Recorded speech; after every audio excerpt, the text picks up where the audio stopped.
in the shade. I don't get that. I'd be in the sun all the time then. So how the guys responded last couple of days? We've had 2 really good practices.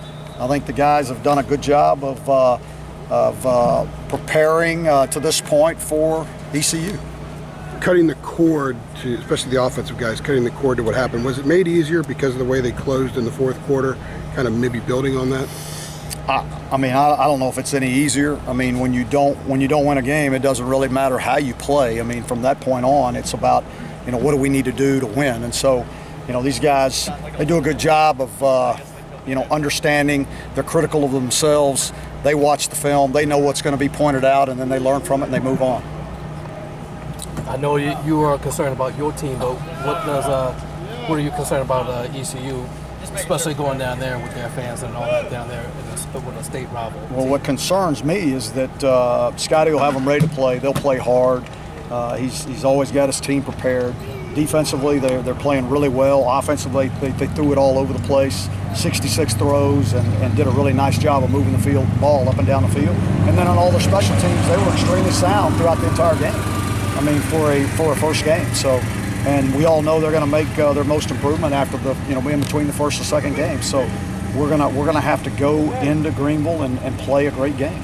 Is it a comparable challenge going across the country versus staying in state to play on the road against an in-state opponent? Is there anything common to that, or is it completely different? Yeah, you went on the road, and any time you go on the road, it's hard to win. I mean, it's hard to win anywhere you go on the road in any league.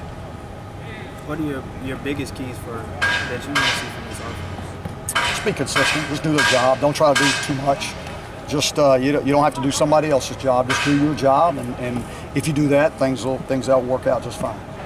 You mentioned Trey Morrison on Monday. What has he done really well that's impressed you? How is he good at that position at nickelback? Well, he's a true freshman, and he's he played at a high level the entire game. I mean, there were no mental mistakes from him. He did a great job of communicating, and the guys around him did a good job of communicating with him. And he just played. I mean, it wasn't too big for him. You remember anything about his recruitment? He wasn't like that highly of a rated guy. I remember. Not for you maybe, but he was for us. Gotcha. Yeah, and it was a battle to recruit him, and I remember spending time with his family and going to their home and great people, and so it's been good. We're glad we got him. I don't do rankings. Yeah, I think you might have said that. You just said that. I mean, I think in your show last night you said that there might be times where you use Cade Ford, and what type of situation might you utilize him? Well, you don't really think I would tell you that. Well, I mean, could you say, would it be He's got to be ready to play every single snap. So he's preparing himself to be the guy, because he's an ankle away from being the guy. I mean, but could you use him in a close game or a blowout game, or have you thought about that?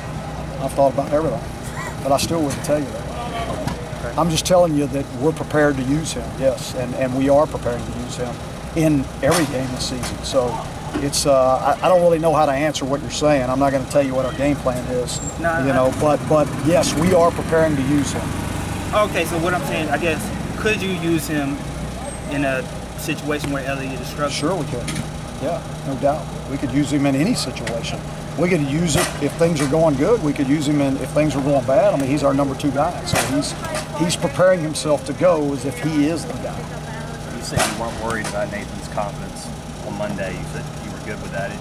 How did he handle the last couple of days of practice? And did you have to say anything different to him than you had in preparation for this point? Not really. Nathan's pretty critical of himself.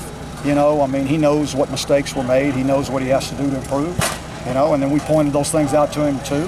And he came out here on Tuesday with the attitude that you would expect Nathan to have. I mean, and so I'm proud of the way he responds. I mean, he handles the good and the bad pretty much the same way, and that's a pretty good characteristic for a quarterback. What was the #1 message in that offensive meeting you had? Cap kind of talked about it a little bit yesterday. What was the clear message, the tone of that meeting?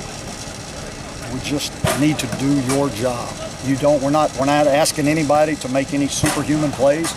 Just make the plays that come to you, And so that means if your job is to run a guy off, then run the guy off the best you possibly can. If your job's to catch the ball, catch the ball. If your job is to block somebody, then block that guy. Just do your job. I don't want to say a lot, but some was made about what you said on David Glenn's show that you don't remember the last loss against ECU. Do you really not remember what happened that That's what I said, yeah. That's what I said. Is that like a selective memory? Like you want to forget the bad and just move on, or what is that?